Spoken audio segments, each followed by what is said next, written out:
عام دنوں کے علاوہ جمعے کے دن خصوصی طور پر درود شریف پڑھنے کی تاکید ہے، کیونکہ آپ نے اس کا خود حکم دیا۔ آپ صلی اللہ علیہ وسلم نے فرمایا جمعہ کے روز کثرت سے مجھ پر درود پڑھا کرو، جو آدمی جمعہ کے روز مجھ پر درود بھیجتا ہے وہ میرے سامنے پیش کیا جاتا ہے۔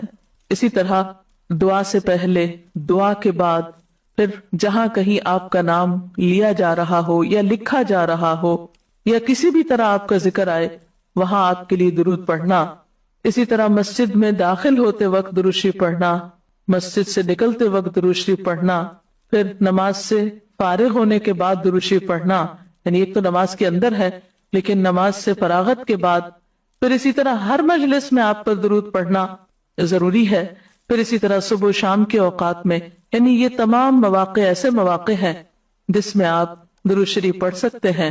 اور موقع کوئی ہو یا نہ ہو، دن یا رات کی گھڑیوں میں سے جس گھڑی میں آپ چاہیں، جب چاہیں، چلتے پھرتے کام کاج کرتے،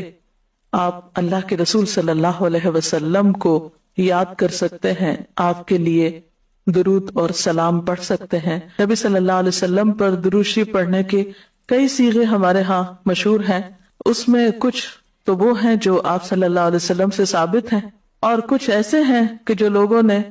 بعد میں خود بنا لیے ہیں۔ تو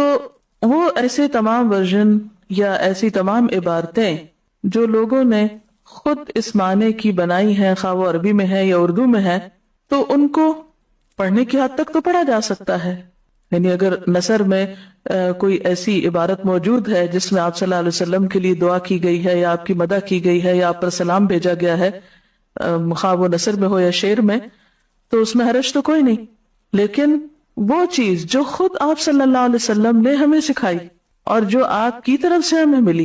اس کا مقام باقی ہر انسان کے کلام پر کہیں بلند ہے، کہیں زیادہ فائدہ مند ہے۔ تو وہ درود شریف جو مسنون ہے، وہ صیغہ جو آپ سے ثابت ہے،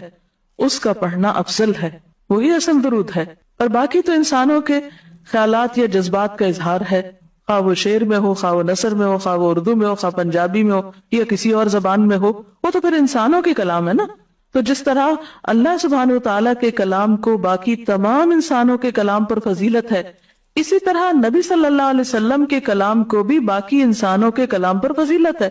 ایک عام شاعر کتنی بھی خوبصورت بات کرے لیکن اللہ کے رسول صلی اللہ علیہ وسلم سے آگے تو اس کی بات نہیں ہو سکتی۔ ایک عام انسان کتنے بھی خوبصورت انداز میں آپ صلی اللہ علیہ وسلم کا ذکر خیر کرے لیکن وہ اس کے برابر تو نہیں ہو سکتا جو نبی صلی اللہ علیہ وسلم نے خود ہمیں دیا۔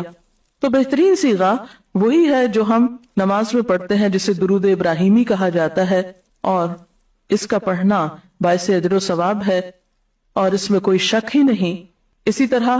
یہ چونکہ تھوڑا طویل ہے تو اس کو مختصر انداز میں بھی آپ پڑھ سکتے ہیں، مثلا صرف اگر آپ صلی اللہ علیہ وسلم کہہ رہے ہیں تو یہ بھی درست ہے، یہ بھی درود شریف مکمل ہے ایک طرح سے اگرچہ مختصر ہے۔ اسی طرح اللہم صلی وسلم علی نبینا محمد، یہ بھی آپ پڑھ سکتے ہیں،